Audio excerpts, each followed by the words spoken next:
All right, well, so far we've been writing C# programs that write to our console window. In other words, I'm going to run my program here, and it says enter a string, and so I enter my name, and it outputs my name. I did a console write line that output my name to the command to the console, and that's not very interesting. So now what we're going to start to do is create some GUIs. In other words, when I hit this press any key to continue, I've actually followed up that line with little graphical message box is what this is. So we're going to start to see ourselves create forms or pretty graphical windows, and this will be the introduction to creating this little message box. So I'm going to click OK to make it go away, and I'll show you how to do that from what we've been working on so far. So this is nothing fancy yet. This is just a class that I started with File, New Project, and what you're going to see, what I'm looking at here is in my Solution Explorer, I want you to start paying attention to or seeing this References drop down. And references, this should look familiar, System. So references are assemblies that we have access to, and all assembly means is it's compiled code of someone else's namespace, class, and methods and data types and so forth that we have access to, so that someone else had written. And all of these references were put into our project by default when we chose File, New Project, and we selected Console App. So if you select different choices here, you're going to get different references or assemblies that have automatically been added to this project for you. So what we're going to do is manually add a assembly to help us create forms. And so what I'd like to do is I'm going to click on References, and I'm going to select Add Reference. And I believe Framework is selected by default, and you'll see all kinds of assemblies that are available to us that we're not even utilizing. And so obviously we don't want to have access to all of these at once. That would seem kind of ridiculous. So we just select the ones that we want to use for this project. And in this case, I want to use this System Windows Forms namespace assembly. So I'm going to click on that with the checkbox, choose OK, and you should see it now show up in our references. So these are now classes, namespace, forms, and classes that I have available to me and their associated methods.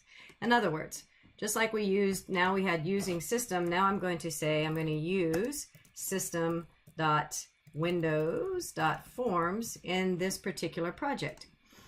And so let's just see it in action. So one of the classes inside the forms namespace is called message box. So I'm going to utilize that class.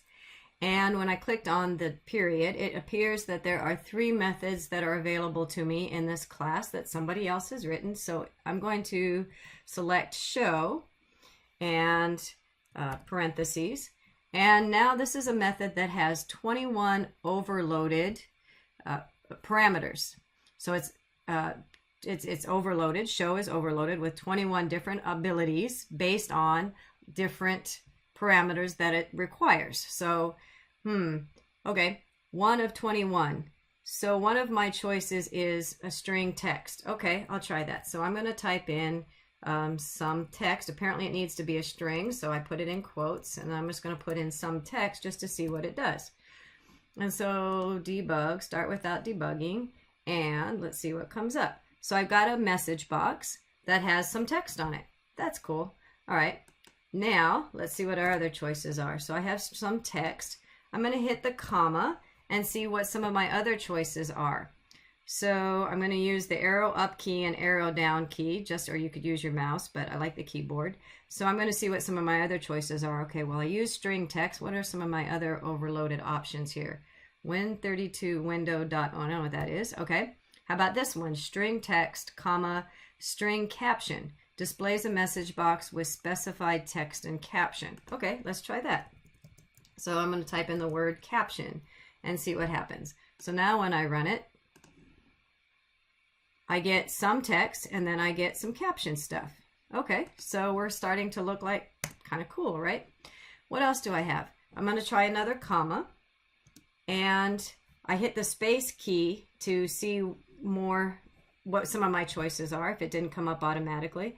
Click away so I don't have to see that I just have this one option. Okay, so let's see what some of my choices are. Well, it came right up to message box buttons. All right, specifies constants, okay, defining which buttons to display in a message box. Okay, that sounds interesting. I'm going to double click on that.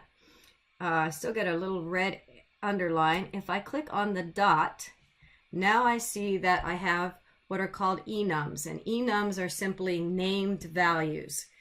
In other words, the named value yes, no really stands for value number 4, but value doesn't 4 doesn't have as much meaning as choosing yes, no. So that's really what these are. So if I choose yes, no, this message box contains yes and no buttons. Okay, it must be the default because I always get okay button. This one says I would get an okay and cancel button. So I'm just going to try yes, no. I double clicked on it. And so message box buttons dot yes, no. All right, so let's run that and see what we get. And so now I have some text, I have the caption, and I have yes and no buttons. So fantastic. Let's take this one video one step further, and in the beginning of the video we actually sent a variable over, like I think I sent my name. So let's just do that just to bring the whole idea home. Console write, what is your name? And then we need to get that information. String, just string write string, my name equals, and then we're going to do a console dot read line, got to spell right, read line, and then what we'll do is instead of some text, we'll put in that variable. So of course, as long as it's a string, then I meet the criteria that was laid out to me ahead of time. And so now we start off with what is your name, and that name is now being printed to my message box. So that's an introduction to utilizing Windows Forms and making sure that we have access to that assembly by making sure we add it to our references available to us. We need to make sure we include it in our using statement. And once we do that, we start to have access to some of the classes and methods that are available in the Forms namespace. In particular, in our example, we use the message box, and we saw overloaded options, overloaded parameters that we could select from in order to have different message box options being displayed.